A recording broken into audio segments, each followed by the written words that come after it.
Good morning students, welcome back to my channel Physics by Mr. B.L. Maurya. Today I will teach you chapter number 9. Chapter number 9 इसमें आपको बताएंगे प्रकाश वैद्युत प्रभाव, photo electric effect, देहली आवरण, threshold frequency, देहली तरंगदैर्घ्य, थ्रेशोल्ड वेवलेंथ एंड कार्य फलन वर्क फंक्शन। ये 4 पॉइंट आपको इस वीडियो में क्लियर किए जाएंगे। तो बच्चों, पहले प्रकाश वैद्युत प्रभाव को समझने से पहले आपको समझना पड़ेगा हॉलवेस का प्रयोग। हॉलवेस एक साइंटिस्ट हैं जिन्होंने 1888 में एक प्रयोग किया था। उन्होंने एक ये बल्ब लिया, कांच का ये बल्ब है, इसके अंदर वैक्यूम बनाया, निर्वात किया और ये 2 प्लेट्स हैं P1 एंड P2, इसको आप मान सकते हैं। ये दोनों प्लेट जस्ते की बनी हुई है, जस्ते की, और इन दोनों प्लेट्स को एक बैटरी से जोड़ दिया जिसका ये पॉजिटिव टर्मिनल है, ये नेगेटिव टर्मिनल है। इसको पॉजिटिव टर्मिनल से जोड़ा हुआ है तो ये प्लेट कैसे हो जाएगी पॉजिटिव और ये हो जाएगी नेगेटिव। और इस सर्किट में एक धारामापी गैल्वेनोमीटर को भी जोड़ दिया जिससे कि ये करंट जो फ्लो होगा तो करंट फ्लो को इंडिकेट करेगा। ठीक है, तो इन्होंने देखा क्या कि जब रेड प्लेट पर पराबैंगनी प्रकाश सूर्य के प्रकाश को यहाँ पर आपतित कराते हैं तो देखते हैं, पहले तो ये समझ लीजिए कि जब तक यहाँ पर कोई प्रकाश नहीं आ रहा था तब तक देखिए यहाँ पर जो सर्किट है ये क्लोज नहीं है, अर्थात यहाँ पर डिस्कनेक्ट है। तो जब ये डिस्कनेक्ट है तो यहाँ से बैटरी तो ऐड है, लेकिन क्योंकि सर्किट जब तक क्लोज नहीं होगा तब तक यहाँ करंट फ्लो नहीं होगा। ठीक है, तो यहाँ पर अभी तक सर्किट क्लोज नहीं था, यहाँ पर जब तक सनलाइट नहीं आ रही थी, ये यहाँ पर स्पेस था, खाली स्पेस था, अतः यहाँ पर गैल्वेनोमीटर क्या बताएगा, करंट शून्य बताएगा, अर्थात करंट फ्लो नहीं हो रहा है। लेकिन जैसे ही यहाँ पर पराबैंगनी प्रकाश को आपतित करते हैं नेगेटिव प्लेट पर, तो होता क्या है कि जैसे यहाँ पर नेगेटिव प्लेट पर हॉलवेस साइंटिस्ट ने यहाँ पर प्रकाश को आपतित कराया तो देखा कि गैल्वेनोमीटर में विक्षेप आ जाता है, अर्थात ये करंट फ्लो को बताने लगता है कि करंट फ्लो हो रहा है। अब उन्होंने क्या किया कि इस करंट को रेड प्लेट पर नहीं बल्कि धन प्लेट पर इंसिडेंट कराया, धन प्लेट पर आपतित कराया। तो जब उन्होंने प्रकाश को धन प्लेट पर आपतित कराया तो देखा कि करंट फ्लो बहुत सूक्ष्म होता है या होता ही नहीं है। तब उन्होंने देखा कि करंट फ्लो बहुत कम होता है या करंट फ्लो होता ही नहीं है। तो ये केवल इतना ही प्रयोग किए, ये क्यों करंट फ्लो हो रहा है, क्यों नहीं हो रहा है, इसका कारण हॉलवेस साइंटिस्ट जो है ये नहीं बता सकते। तो आप समझ गए होंगे बच्चों हॉलवेस का प्रयोग क्या था कि जब यहाँ पर प्रकाश पराबैंगनी किरणों को अर्थात प्रकाश किरणों को यहाँ पर आपतित कराया रेड प्लेट पर, तो यहाँ पर गैल्वेनोमीटर में विक्षेप देखने को मिला, अर्थात वैद्युत धारा प्रवाहित हुई। किंतु जब इन्होंने इसी प्रकाश को धन प्लेट पर आपतित कराया तो यहाँ पर गैल्वेनोमीटर में वैद्युत धारा सूक्ष्म या ना के बराबर प्रवाहित हुई। तो इन्होंने केवल इतना ही प्रयोग किया और ये क्यों हो रहा है इसका कारण ये नहीं बता सके। ठीक है, इसके बाद सन 1898 में वैज्ञानिक जे टॉमसन, आप जानते हैं जे टॉमसन जो है, जे टॉमसन ने एक खोज की थी, किस मूल कण की खोज की थी, शायद आप लोगों को पता हो, इलेक्ट्रॉन की। जे टॉमसन ने इलेक्ट्रॉन की खोज की थी और इन्होंने इसके आगे की हिस्ट्री बताया कि इसके आगे फिर क्या हुआ या इसका कारण क्या था। तो वैज्ञानिक जे टॉमसन ने बताया कि यह जो घटना हुई है यहाँ पर करंट फ्लो होने की, उसके लिए रिस्पॉन्सिबल इलेक्ट्रॉन्स हैं, अर्थात जब यहाँ पर प्रकाश आपतित हुआ है तो रेड प्लेट से इलेक्ट्रॉन इमिट हुए हैं, यहाँ से इलेक्ट्रॉन उत्सर्जित हुए हैं। ये किसने बताया, जे टॉमसन ने।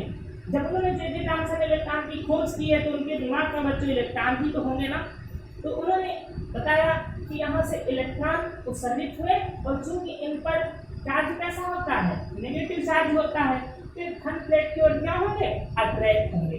तो धन प्लेट की ओर अट्रैक्ट हुए और यहाँ पर करंट फ्लो हुआ। तो जे टॉमसन ने तो केवल इतना ही बताया कि ये जो इवेंट हो रही है जहाँ पर करंट फ्लो होने की और ना होने की किसके माध्यम से हो रही है, इलेक्ट्रॉनों के द्वारा हो रही है। इसके बाद आगे की प्रोसेस जे थॉमसन नहीं बता सके। फिर सन 1900 में इसमें जो है लेनार्ड, एक साइंटिस्ट आए लेनार्ड ने इसके आगे की कहानी बताई। आगे वह लेनार्ड ने ही पूर्ण रूप से इसका डिस्कस किया कि ये घटना जो हो रही है ये क्या है, क्यों हो रही है, इसके लिए उत्तरदायी कौन है। ये सारी घटनाओं को विस्तार से किसने बताया? लेनार्ड ने बताया। लेनार्ड एक साइंटिस्ट है, इन्होंने सन 1900 में ऐसा बताया कि जब यहाँ पर इलेक्ट्रॉन के बारे में तो जे थॉमसन ने बताया था, उसके आगे का इतिहास इन्होंने बताया कि जब इलेक्ट्रॉन यहाँ से उत्सर्जित होता है तो इस पर नेगेटिव चार्ज होने के कारण धन प्लेट की ओर अट्रैक्ट होता है, तो यहाँ से इलेक्ट्रॉन उत्सर्जित होते रहते हैं और लगातार धन प्लेट पर पहुंचते रहते हैं। तो ये इलेक्ट्रॉन धन प्लेट पर पहुंच करके यहाँ सर्किट से होते हुए यहाँ धन प्लेट पर आएंगे, क्योंकि इलेक्ट्रॉन तो अट्रैक्ट होते रहेंगे ना पॉजिटिव प्लेट के द्वारा, और फिर यहाँ से होकर के पुनः रेड प्लेट की ओर चले आते हैं। तो अब जब इलेक्ट्रॉन फ्लो हो रहा है इस डायरेक्शन में, तो इसके अपोजिट डायरेक्शन में करंट भी फ्लो होगा, क्योंकि जो करंट होता है इलेक्ट्रॉन फ्लो जिस डायरेक्शन में होता है उसके अपोजिट होता है। फिर बताया कि जब इस प्रकाश को धन प्लेट पर हम आपतित कराते हैं, इसकी डायरेक्शन में बदल देते हैं, तो इलेक्ट्रॉन तो यहाँ से भी इमिट होता है, इलेक्ट्रॉन तो यहाँ से भी उत्सर्जित होते हैं, लेकिन इलेक्ट्रॉन पर भी नेगेटिव चार्ज होता है और ये सामने वाली प्लेट भी कैसी है? नेगेटिव है। तो अब नेगेटिव चार्ज के बीच क्या होगा? रिपल्सन फोर्स लगेगा, अर्थात ये इनको प्रतिकर्षित करती है। ये प्लेट इलेक्ट्रॉन्स को प्रतिकर्षित करती है, जिससे कि यहाँ से इलेक्ट्रॉन यहाँ पर नहीं पहुंच पाते हैं। तो इलेक्ट्रॉन यहाँ पर नहीं पहुंच पाएंगे तो सर्किट क्या होगा? सर्किट फिर से क्लोज नहीं हो पाएगा, अर्थात क्लोज रहेगा। और ये जो सर्किट यहाँ पर जब तक क्लोज नहीं होगा, सर्किट पूरा बंद नहीं होगा, तब तक करंट का फ्लो नहीं होगा। हमने कहा कि करंट फ्लो ही नहीं होता है, सूक्ष्म करंट फ्लो होता है। सूक्ष्म क्यों बोला? देखिए यहाँ पर इलेक्ट्रॉन जो इमिट होते हैं, तो यदि इलेक्ट्रॉन के पास एनर्जी अधिक होगी तो अधिक एनर्जी वाला इलेक्ट्रॉन इसका विरोध करेगा, इसके जो है ऋणात्मक चार्ज का, और यहाँ तक पहुंच जाएगा। अर्थात बहुत कम ही इलेक्ट्रॉन यहाँ पर पहुंच पाते हैं, जिससे सूक्ष्म करंट फ्लो हो सकता है। तो ये लेनार्ड का प्रयोग था। अब इसी में लेनार्ड ने आगे भी बहुत सारे अध्ययन किए हैं, और लेनार्ड हर्ट्ज दो साइंटिस्ट ने मिलकर के ये अध्ययन किया है, और वो जब आप पूरा समझेंगे तब इन डेफिनेशंस को समझना बहुत ही आसान हो जाएगा। अब देखिए लेनार्ड और हर्ट्ज ने क्या आगे इसमें अध्ययन किया है। देखिए लेनार्ड ने सर्वप्रथम देखा लेनार्ड एंड हर्ट्ज, इन्होंने देखा कि लेनार्ड और हर्ट्ज ने यहाँ पर सर्वप्रथम क्या किया कि बहुत ही कम फ्रीक्वेंसी वाले इलेक्ट्रॉनों को आपतित कराया, जिनकी फ्रीक्वेंसी बहुत ही कम थी। हम प्रकाश की जो आवृत्ति है, फ्रीक्वेंसी है, उसको न्यू से रिप्रेजेंट कर रहे हैं। ये लेटर है आपका ग्रीक भाषा का, न्यू से हम रिप्रेजेंट कर रहे हैं। तो इन्होंने सबसे पहले कम फ्रीक्वेंसी के प्रकाश को इस पर इंसिडेंट कराया, तो देखा कि बहुत ही कम फ्रीक्वेंसी के लिए यहाँ पर प्रकाश तो आ रहा है, लेकिन यहाँ से इलेक्ट्रॉनों का उत्सर्जन नहीं हो रहा है। यहाँ पर जब बहुत ही कम फ्रीक्वेंसी के प्रकाश को आपतित कराया तो देखा कि प्रकाश को प्लेट पर आपतित हो रहा है, लेकिन करंट फ्लो नहीं हो रहा है। इसका मतलब क्या है कि इलेक्ट्रॉन यहाँ से इमिट भी नहीं हो रहा है। इसके बाद और फ्रीक्वेंसी को बढ़ा दिया, ये फ्रीक्वेंसी और बढ़ा दिया। जब फ्रीक्वेंसी को और बढ़ा दिया, ऐसे धीरे धीरे बढ़ाते रहे फ्रीक्वेंसी को, और देखा एक फ्रीक्वेंसी ऐसी प्राप्त हुई कि यहाँ से इलेक्ट्रॉन इमिट हो गए, अर्थात इलेक्ट्रॉनों का उत्सर्जन प्रारंभ हो गया। ठीक है, और करंट यहाँ पर फ्लो होने लगा। समझ पाए बात कि लेनार्ड ने क्या किया? लेनार्ड और हर्ट्ज ने यहाँ पर सबसे पहले बहुत ही न्यूनतम आवृत्ति के प्रकाश को आपतित कराया और देखा करंट फ्लो नहीं हो रहा है, अर्थात इसमें से इलेक्ट्रॉन उत्सर्जित नहीं हो रहा है। ठीक है, उसके बाद इन्होंने और फ्रीक्वेंसी बढ़ाई, फ्रीक्वेंसी बढ़ाते गए तो एक फ्रीक्वेंसी ऐसी प्राप्त हुई कि यहाँ से इलेक्ट्रॉन उत्सर्जित होने लगे और यहाँ पर करंट फ्लो होने लगा। तो ये जो न्यूनतम आवृत्ति है, इसको इन्होंने लेनार्ड और हर्ट्ज ने क्या नाम दिया? देहली आवृत्ति। अभी हम एक एक करके आपको समझाएंगे, पहले यहाँ से सारे पॉइंट्स आप समझ लीजिए, फिर इनकी सबकी डेफिनेशन हम बताएंगे। ठीक है, तो देखा कि ये जो न्यूनतम आवृत है, ये जो है इसके द्वारा इलेक्ट्रॉन यहाँ से उत्सर्जित हो रहे हैं, इसको इन्होंने देहली आवृत का नाम दिया। तो अब देहली आवृत को कैसे डिफाइन कर सकते हैं यहाँ पर, ठीक है, कि वह न्यूनतम आवृत्ति जिसके द्वारा किसी धातु की सतह से इलेक्ट्रॉनों का उत्सर्जन हो सकता है, देहली आवृत्ति कहलाती है। और जब यहाँ पर ये आवृत्ति न्यूनतम होगी तो यहाँ पर तरंगदैर्घ्य क्या होगी, अधिकतम होगी। तो अगर, क्योंकि जो आप फार्मूला पढ़ते हैं V = n लैम्डा, ठीक है, तो यहाँ से n क्या है, फ्रीक्वेंसी है। तो यदि आप यहाँ से निकालना चाहेंगे लैम्डा इक्वल टू, तो लैम्डा जो है इनवर्सली प्रोपोर्शनल आ जाएगा n के, फ्रीक्वेंसी के। अर्थात जब फ्रीक्वेंसी यहाँ पर कम होगी तो यहाँ पर वेवलेंथ सबसे ज्यादा होगी। ठीक है, तो यहाँ पर सबसे कम आवृत्ति है, ये सबसे कम आवृत्ति है जिसके द्वारा इलेक्ट्रॉनों का उत्सर्जन हो सकता है, तो इसको हम देहली आवृत्ति कह रहे हैं। तो अगर हम यहाँ देहली तरंगदैर्घ्य को समझना चाहे तो क्या कहेंगे, कहेंगे वह अधिकतम तरंगदैर्घ्य। जब इसको हमने न्यूनतम कहा है तो तरंगदैर्घ्य को क्या कहेंगे, वह अधिकतम तरंगदैर्घ्य जिसके, उस अधिकतम तरंगदैर्घ्य, वह अधिकतम तरंगदैर्घ्य जो प्रकाश यहाँ पर जब आपतित हो तो इलेक्ट्रॉनों का उत्सर्जन होने लगे। ठीक है, तो इसको हम कहेंगे देहली तरंगदैर्घ्य। तो कैसे कहोगे, वह अधिकतम तरंगदैर्घ्य जिसके द्वारा किसी धातु की सतह से इलेक्ट्रॉनों का उत्सर्जन हो सके, इसको क्या कहेंगे, देहली तरंगदैर्घ्य कहेंगे। ठीक है, ये हो गई देहली आवृत्ति, ये देहली तरंगदैर्घ्य हो गई। अब आप पीछे भी पढ़ चुके हैं, एक फार्मूला होता है E = h/μ। h जो है यहाँ पर प्लांक नियतांक है, h यहाँ पर क्या है, h है प्लांक नियतांक, प्लांक नियतांक। ठीक है, h यहाँ पर प्लांक नियतांक है, एक कांस्टेंट है, और न्यू जो है ये देहली आवृत्ति है। न्यू यहाँ पर आप केवल न्यू भी ले सकते हैं, भाई हम बाद में बताएंगे, न्यू आवृत्ति है। जब आवृत्ति और प्लांक नियतांक को मल्टीप्लाई करते हैं तो हमको क्या प्राप्त होती है, एनर्जी प्राप्त होती है। ठीक है, तो यदि हम ये जो देहली तरंगदैर्घ्य है, ये यहाँ पर जो हमको देहली तरंगदैर्घ्य प्राप्त हुई है न्यू नॉट, इसको हम h से मल्टीप्लाई कर देंगे तो हमको क्या प्राप्त होगी, एक एनर्जी प्राप्त होगी। और उस एनर्जी को हम किससे लिख रहे हैं, W से यहाँ पर लिख रहे हैं, और इसको हम कहते हैं कार्यफलन, कार्यफलन। ठीक है, तो यहाँ पर जो न्यूनतम आवृत्ति है जिसके द्वारा यहाँ इलेक्ट्रॉनों का उत्सर्जन हो सकता है, उसको जब हम प्लांक नियतांक से मल्टीप्लाई करते हैं तो एनर्जी उत्पन्न होती है, और उस एनर्जी को हम W से रिप्रेजेंट कर रहे हैं, इसको हम कहते हैं कार्यफलन। तो हम कार्यफलन को कैसे डिफाइन कर सकते हैं, वर्क फंक्शन को कैसे डिफाइन कर सकते हैं कि वह न्यूनतम ऊर्जा, क्योंकि ये जो न्यूनतम आवृत्ति है तो ये ऊर्जा क्या होगी, न्यूनतम, वह न्यूनतम ऊर्जा जिसके द्वारा किसी धातु की सतह से इलेक्ट्रॉनों का उत्सर्जन हो सके, उस धातु के लिए कार्यफलन कहलाता है। ठीक है, आप ऐसे डिफाइन कर सकते हैं। तो लेनार्स और हर्ट्ज के प्रयोग से ये बहुत सारे अध्ययन यहाँ पर हुए हैं, अभी और भी इस प्रयोग से निष्कर्ष निकल के आए हैं, वो नेक्स्ट वीडियो में पढ़ाएंगे। अब इस प्रयोग के आधार पर ही ये सारे डेफिनेशंस को आप समझ लीजिए फिर से। ठीक है, प्रयोग अभी समाप्त नहीं हुआ है, प्रयोग से बहुत सारे निष्कर्ष निकले हैं, जो पहले प्रयोग से निष्कर्ष निकल के आए हैं उनको इस वीडियो में मैं कवर कर रहा हूँ। अभी तो आपको केवल इसकी हिस्ट्री पूरी बता रहा हूँ जिससे ये पॉइंट सारे निकल करके आ सके। ठीक है, अब फिर से समझ लीजिए एक एक डेफिनेशन को। हॉर्नेस का प्रयोग आप पढ़ चुके हैं। सबसे पहले आते हैं प्रकाश वैद्युत प्रभाव। तो आपने देखा कि प्रकाश वैद्युत प्रभाव, इसका मतलब है प्रकाश के द्वारा वैद्युत का उत्पन्न होना। तो देखिए, जब प्रकाश आपकी हुआ तो यहाँ से इलेक्ट्रॉनों का उत्सर्जन हुआ।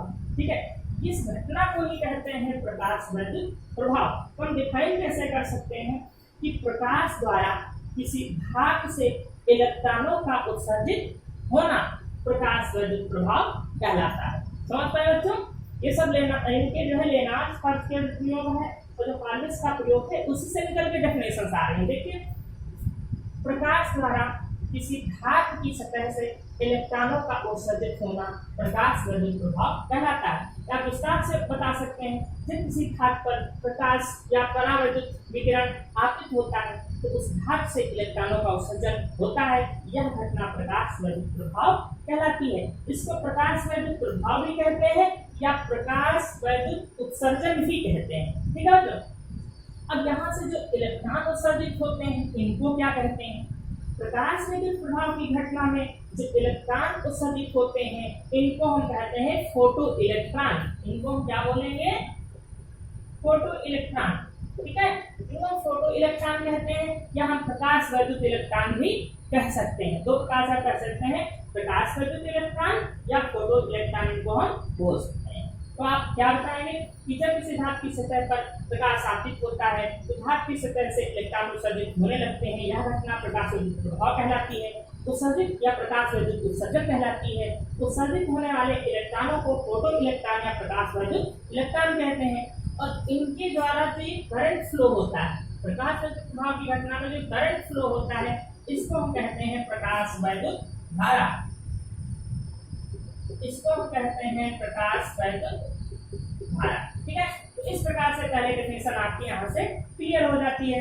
अब पहली आदत को फिर से समझ लीजिए कि प्रकाश वर्धित प्रभाव की घटना में, प्रकाश वर्धित प्रभाव की घटना में वह न्यूनतम आवृत्ति जिसके द्वारा किसी धातु की सतह से इलेक्ट्रॉनों का उत्सर्जन हो सके देहली आवृत्ति कहलाती है। कहने का मतलब इससे कम आवृत्ति होगी तो इलेक्ट्रॉनों का उत्सर्जन नहीं होगा। जैसे कि आप यहाँ से समझ सकते हैं, ये न्यू आवृत्ति इलेक्ट्रॉनों का उत्सर्जन नहीं हुआ, ये न्यू आवृत्ति इलेक्ट्रॉनों का उत्सर्जन नहीं हुआ और इसके बाद जब फ्रीक्वेंसी और बढ़ाया ये तो यहाँ पर इलेक्ट्रॉनों का उत्सर्जन होने लगा। तो ये फ्रीक्वेंसी क्या कहलाएगी? देहली आवृत्ति कहलाएगी। समझ पा रहे बच्चों कि यहाँ नहीं हुआ क्योंकि फ्रीक्वेंसी कम थी, यहाँ भी नहीं हुआ फ्रीक्वेंसी कम थी। ये एक न्यूनतम आवृत्ति प्राप्त हुई है जिसकी इस आवृत्ति का जब प्रकाश आपतित हुआ है तो इलेक्ट्रॉनों का उत्सर्जन होने लगा है। तो इस फ्रीक्वेंसी को हम क्या कहेंगे?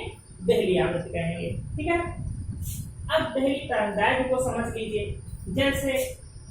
जैसे आपने ये तरंगदैर्घ्य आपतित कराया, इलेक्ट्रॉनों का उत्सर्जन नहीं हुआ, उसके बाद आप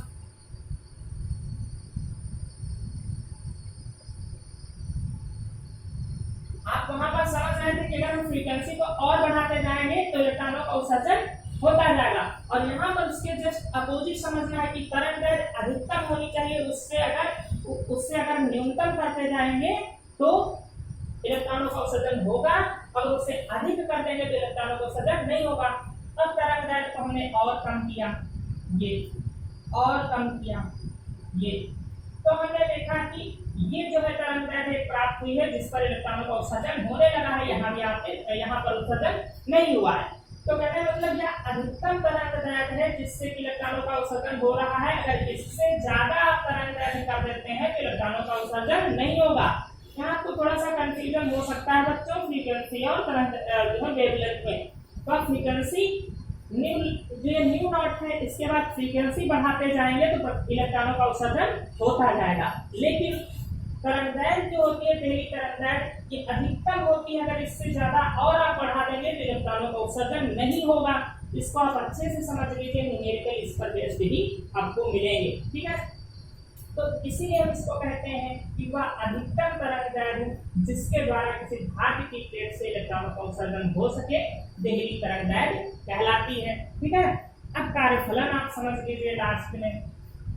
जैसे ये धातु की सतह है, ठीक है, तो यहाँ पर जब इलेक्ट्रॉन आता है न्यू आवृत्ति वाला, न्यू नॉट आवृत्ति वाला, तो जैसे ये प्रकाश आपतित होता है इलेक्ट्रॉनों का उत्सर्जन प्रारंभ होता है। तो होता क्या है, ये जो न्यू है, न्यू नॉट जो फ्रीक्वेंसी है ये धातु की सतह को एक एनर्जी देती है और वो एनर्जी होती है h new not, W = h new not. तो ये जो एनर्जी दिया है इस फ्रीक्वेंसी में धातु को, इसी को कहते हैं कार्यफलन। कार्यफलन यदि आप इससे कम वाली फ्रीक्वेंसी ये यूज करते h न्यू, केवल ये वाली फ्रीक्वेंसी तो यहाँ से एनर्जी ये जो प्राप्त होती, ये एनर्जी इससे क्या होती, कम होती। तो इस एनर्जी से प्रकाश विद्युत प्रवाह की घटना नहीं हो रही थी, किंतु जैसे ही आपने न्यू नॉट फ्रीक्वेंसी यूज किया, उसके द्वारा जो एनर्जी प्राप्त हुई, उस एनर्जी के द्वारा इलेक्ट्रॉनों का उत्सर्जन हो गया। तो आप कहेंगे वह न्यूनतम ऊर्जा जिसके द्वारा किसी धातु की सतह से इलेक्ट्रॉनों का उत्सर्जन हो सकता है, कार्यफलन कहलाती है। इस धातु के लिए कार्यफलन कहलाती है।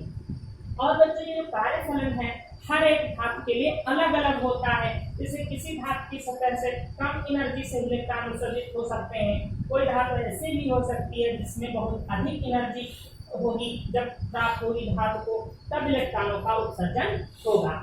तो इस प्रकार से आपने हॉलवेज का प्रयोग देखा।